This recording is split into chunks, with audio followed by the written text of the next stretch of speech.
दोस्तों free study 24 YouTube channel में आपका बहुत बहुत स्वागत है। तो दोस्तों आज से हम पढ़ना शुरू करेंगे क्लास 12 का मैथ यानी कि गणित एनसीईआरटी यूपी बोर्ड का। पहले चैप्टर का नाम है संबंध एवं फलन, रिलेशन एंड फंक्शन। मतलब क्या संबंध, मतलब क्या एक दूसरे दो लोगों के बीच संबंध, उसके बारे में पढ़ेंगे। दो फलनों के बीच संबंध पढ़ेंगे। तो आइए कुछ इसके महत्वपूर्ण पॉइंट पढ़ लेते हैं, उसके बाद चैप्टर शुरू किया जाएगा। गणित में शब्द संबंध माने संबंध जो होता है क्या रिलेशन, इसकी संकल्पना को क्या अंग्रेजी भाषा के इस शब्द का अर्थ से क्या लिया गया है, मतलब इसका जो रिलेशन है इससे क्या गया, इसके अर्थ से लिया गया है, जिसके अनुसार क्या होता है दो वस्तुएं आपस में क्या होती हैं संबंधित होती है। मतलब क्या दो वस्तुओं के बीच जो रिलेशन होता है उसे को क्या कहेंगे, उनके बीच की क्या एक कड़ी। मतलब क्या जो संबंधित हैं क्या, यदि उनके बीच क्या कोई कड़ी हो तब क्या होंगे, दो वस्तुएं आपस में क्या होंगी एक दूसरे से संबंधित होंगी। तो क्या होगा इसे संबंध, इसको इससे प्रदर्शित करते हैं आर से यानी कि रिलेशन। मान लीजिए एक किसी स्कूल की कक्षा में क्या है, माना ये किसी स्कूल की कक्षा में क्या है कक्षा 12, मतलब क्या ये किसी कोई स्कूल है उसकी कक्षा 12 में विद्यार्थियों की संख्या क्या समुच्चय है। मतलब जो ए है क्या है कक्षा 12 के विद्यार्थियों की क्या समुच्चय है, और तथा बी उसी स्कूल के, मतलब जो क्या बी है क्या उसी स्कूल के कक्षा 11 के, और बी क्या है उसी स्कूल, मतलब वही स्कूल है लेकिन क्या उस कक्षा 11 के विद्यार्थियों के क्या समुच्चय है। अब समुच्चय ए से समुच्चय बी तक के संबंध, मतलब क्या जो समुच्चय ए और समुच्चय बी के संबंध कुछ इस प्रकार आए, देखते हैं कैसे संबंधित है। ए बी क्या है एलिमेंट है किसके ए क्रॉस बी, मतलब ए और बी के गुणनफल के क्या है संबंधित है। मतलब क्या ए बी का भाई है, जैसे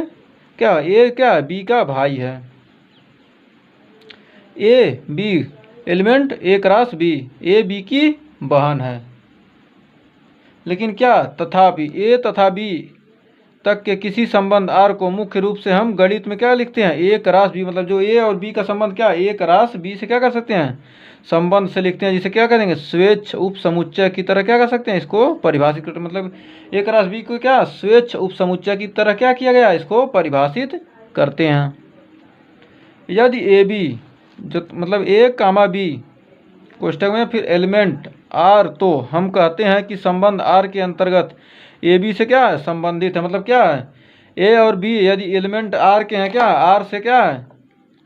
संबंध है, मतलब क्या आर से क्या है ए और बी का क्या संबंध है, तो क्या आ जाएगा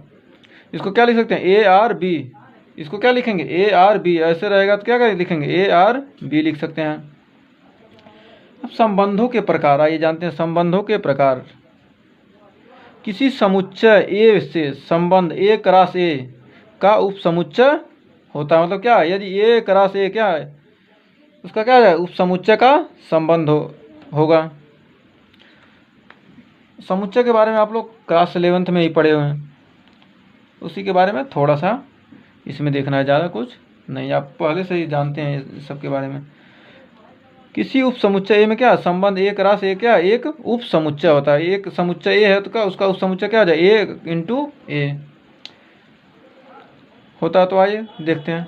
समुच्चय ए पर परिभाषित संबंध आर एक क्या है रिक्त संबंध है, जो मतलब क्या समुच्चय ए है उससे परिभाषित जो संबंध जो उससे क्या है परिभाषित जो परिभाषित किया जा रहा है संबंध क्या है रिक्त संबंध क्या कहलाता है कहलाता है। यदि ए का कोई भी अवयव ए के किसी भी अवयव से संबंधित नहीं है, मतलब क्या ए का कोई भी अवयव क्या है ए के किसी भी अवयव से क्या है संबंधित नहीं है, तो क्या कहलाएंगे रिक्त समुच्चय। जब एक ही पॉइंट है ए तो किसी से क्या आ जाएगा संबंध होगा नहीं होगा। यदि ए और बी रहता तो क्या कह सकते हैं कि रिक्त संबंध नहीं है, लेकिन ए अकेले है तो क्या है यदि ए और बी होते तो क्या उसका कुछ ना भाई बहन कुछ भी रिश्ता हो सकता था, लेकिन जब ए अकेला है तो उसका किसी संबंध कैसे हो जाएगा। तो क्या यहाँ ए का क्या संबंध क्या है रिक्त है, आर से आर एक क्या है रिक्त संबंध हो जाएगा। यदि ए का कोई भी अवयव ए के किसी भी अवयव से क्या संबंधित नहीं, मतलब ए का कोई भी अवयव जो क्या ए के किसी भी अवयव से क्या कोई संबंधित नहीं है, अर्थात क्या आर बराबर फाई एलिमेंट ए क्रॉस, मतलब ए क्या है सबसेट का चिन्ह है ना, समुच्चय का चिन्ह है ए क्रॉस ए, मतलब क्या इसका संबंध क्या इससे संबंधित नहीं है, तो क्या है, रिक्त समुच्चय है। फिर दूसरे पॉइंट में समुच्चय ए पर परिभाषित संबंध, मतलब क्या कोई समुच्चय ए है उस पर परिभाषित संबंध आर एक क्या सार्वत्रिक संबंध, मतलब क्या है हर जगह क्या हो गया व्याप्त संबंध, मतलब क्या यूनिवर्सल, जैसे कहते हैं यूनिवर्सल ट्रूथ, मतलब कोई चीज़ है क्या हर जगह सत्य होगा, मतलब क्या यह आर क्या हर जगह क्या आता है संबंध क्या सार्वत्रिक संबंध कहलाता है। यदि ए का प्रत्येक अवयव ए के सभी अवयव से क्या है संबंधित है, मतलब जो एक अवयव है क्या ए के प्रत्येक अवयव से संबंधित है, तो क्या कर सकते हैं आर बराबर ए क्रॉस ए, मतलब क्या है यह संबंध क्या कहेगा सार्वत्रिक। रिक्त संबंध तथा सार्वत्रिक संबंध को कभी कभी तुच्छ संबंध मानते हैं, मतलब क्या तुच्छ, मतलब न के बराबर क्या संबंध मानते हैं, मतलब तुच्छ बहुत ही छोटा। मान लीजिए ए किसी बालकों के स्कूल में, मतलब क्या ए है किसी बालकों के स्कूल, मतलब क्या कोई बालकों का स्कूल है, किसी बालकों के स्कूल के सभी विद्यार्थियों का क्या है समुच्चय, मतलब ये जो क्या है कोई स्कूल है उसमें क्या बालकों के समुच्चय है। दर्शाइए कि, मतलब दिखाइए कि आर ए कामा बी एक कोष्टक में ये क्या रिलेशन ए बी की बहन है, मतलब क्या दर्शाइए कि ए कामा बी क्या है में क्या है ए और बी की क्या बहन है, मतलब आर क्या है ए कामा बी से क्या संबंधित है, तो ए बी की बहन होगी। द्वारा प्रदत्त संबंध एक रिक्त संबंध है, मतलब क्या दिखाना कि क्या यह एक रिक्त संबंध है, तथा आर डैश बराबर ए कामा बी, मतलब क्या ए कामा बी ए तथा बी की ऊंचाइयों का अंतर 3 मीटर से कम है, मतलब क्या ए और बी की बीच ऊंचाइयों का अंतर 3 मीटर से कम है। द्वारा क्या प्रदत्त, मतलब ये कोष्टक बंद हो गया। संबंध प्रदत्त संबंध एवं सार्वत्रिक संबंध ज्ञात करना, मतलब क्या है सार्वत्रिक संबंध और प्रदत्त संबंध यानी कि रिक्त संबंध है। तो आइए देखते हैं इसका हल देखते हैं प्रश्नानुसार। मान लीजिए प्रश्नानुसार क्या है, क्योंकि स्कूल में क्या है बालकों का, अतएव स्कूल का कोई भी क्या स्कूल क्या है बालकों का है, तो इस प्रकार क्या कह सकते हैं स्कूल का कोई भी विद्यार्थी क्या हो जाएगा स्कूल के किसी भी विद्यार्थी की बहन हो सकता है। अब आप ही सोचिए जब कह रहा है कि बालकों के स्कूल में सभी विद्यार्थियों का, मतलब क्या बालकों का स्कूल है तो वहाँ से बालिका कहाँ से आ गई, तो बहन का संबंध खत्म हो गया, तो क्या कर सकते हैं बहन नहीं हो सकता। अतः आर बराबर क्या हो जाएगा फाई, मतलब क्या यह संबंध क्या हो जाएगा रिक्त हो जाएगा, जिससे प्रदर्शित होता है कि आर क्या है रिक्त संबंध है। फिर यह भी स्पष्ट है, मतलब क्या है देखिए फिर दूसरा पॉइंट दिया है ना कि किन्हीं दो विद्यार्थियों की ऊंचाई का अंतर 3 मीटर से कम होना चाहिए, तो इससे यह प्रकट होता है क्या आर डैश आर क्या है ए क्रॉस ए, आर डैश क्या है ए क्रॉस ए, क्या यह एक सार्वत्रिक संबंध होगा, मतलब क्या यह सत्य है हो सकता है 3 मीटर से कम, ये नहीं कह रहा है कि 3 मीटर ही है, 3 मीटर से कम हो सकता है बहुत लोगों का अंतर, तो क्या R dash A cross A क्या सार्वत्रिक संबंध है, यही प्रूफ करना था। फिर एक महत्वपूर्ण संबंध जिसकी गणित में एक सार्थक भूमिका है तुल्यता संबंध। क्या कहता है कोई एक महत्वपूर्ण संबंध जिसकी क्या गणित में एक सार्थक भूमिका होती है, मतलब क्या बहुत ही बड़ी क्या होती भूमिका होती है, उसे क्या कहेंगे तुल्यता संबंध इक्विवेलेंस रिलेशन कहलाता है। मतलब क्या एक दूसरे के दो लोगों के बीच क्या तुल्यता संबंध, मतलब क्या तुलना की करके जो संबंध स्थापित किया था क्या वह तुल्यता संबंध कहलाता है।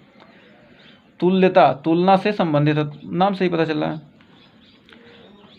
तीसरा कर समुच्चय ए पर परिभाषित संबंध, मतलब क्या जो समुच्चय है उस पर कुछ परिभाषित संबंध स्वतुल्य कहलाता है, मतलब क्या स्वतुल्य कहलाएगा यदि क्या ए एलिमेंट ए स्मॉल ए एलिमेंट ए है, यदि क्या ए कामा ए एलिमेंट आर हो, यानी कि ए आर ए मतलब ए कामा ए क्या हो ए आर ए परिभाषित हो, तब क्वेश्चन करेंगे तो समझ में आ जाएगा खुद ब खुद। फिर सम्मित संबंध कहलाएगा यदि क्या हो समस्त A1 A2 एलिमेंट क्या हो ए के लिए क्या हो A1 A2 एलिमेंट आर हो, फिर A2 A1 एलिमेंट आर प्राप्त हो। इसमें क्या था, इसमें क्या हो जाएगा स्वतुल्य के लिए क्या ए आर ए होना चाहिए, और इसमें क्या है A1 A2 A1 है ए क्या A1 A2 क्या हो एलिमेंट आर हो, फिर A2 A1 का क्या हो ये भी क्या हो परिभाषित हो, तभी क्या कहलाएंगे तब ये संबंध क्या अलग कहलाएगा सममित संबंध कहलाएगा। उस समुच्चय में क्या होना चाहिए, कोई आर समुच्चय दे दिया क्या उसमें, मतलब कोई ये समुच्चय क्या उसमें आर A2 A1 भी होना चाहिए और A1 A2 भी होना चाहिए, तब क्या कहलाएगा वो संबंध सममित संबंध कहलाएगा। फिर संक्रामक यानी कि ट्रांजिटिव कहलाता है, मतलब संबंध संक्रामक कब कहलाएगा, यदि क्या समस्त, मतलब समस्त पद क्या हो A1 A2 A3 क्या हो एलिमेंट A के लिए, मतलब क्या कोई एलिमेंट A है उसके लिए क्या A1 A2 A3 है, तब A1 A2 क्या एलिमेंट R हो, और तथा A2 A3 मतलब क्या A1 A2 भी एलिमेंट R से मतलब क्या सम परिभाषित हो, फिर A2 A3 क्या हो R से परिभाषित हो, तब और A1 A3 भी R से क्या हो परिभाषित हो, मतलब प्राप्त हो, तब क्या कहलाएंगे उस संबंध को क्या कहेंगे संक्रामक संबंध। ए भी परिभाषित हो, ए भी और ए भी तीनों परिभाषित है, तब क्या कहलाएंगे यह संबंध संक्रामक संबंध कहलाएगा। जब क्वेश्चन हम लोग करेंगे तो क्या खुद ब खुद समझ में आ जाएगा। फिर चौथे पॉइंट में देखते हैं ए पर परिभाषित संबंध आर एक क्या तुल्यता संबंध कहलाता, मतलब क्या ए पर जो कोई भी संबंध परिभाषित है तो क्या कहलाएगा वह एक तुल्यता संबंध कहलाता है। यदि आर क्या स्वतुल्य सम्मित तथा संक्रामक तीनों, मतलब क्या स्वतुल्य हो सम्मित हो संक्रामक, ये तीनों संबंध क्या हो तो क्या कहलाएगा उस संबंध को तुल्यता संबंध क्या कह सकते हैं परिभाषित कर सकते हैं। तो दोस्तों वीडियो लंबा हो रहा है इसलिए हम अगला जो पहला चैप्टर है प्रश्नावली 1.1 हम नेक्स्ट वीडियो में पढ़ेंगे। अगर आपको वीडियो पसंद आया हो तो लाइक शेयर कमेंट जरूर कीजिए और बताइए वीडियो कैसा लगा, जिससे हम अगर कोई कमी हो तो उसमें सुधार करने की भरपूर कोशिश करेंगे। और आपने अगर अभी तक चैनल को सब्सक्राइब नहीं किया तो सब्सक्राइब कर दीजिए। तो थैंक यू फ्रेंड्स, मिलते हैं नेक्स्ट वीडियो में।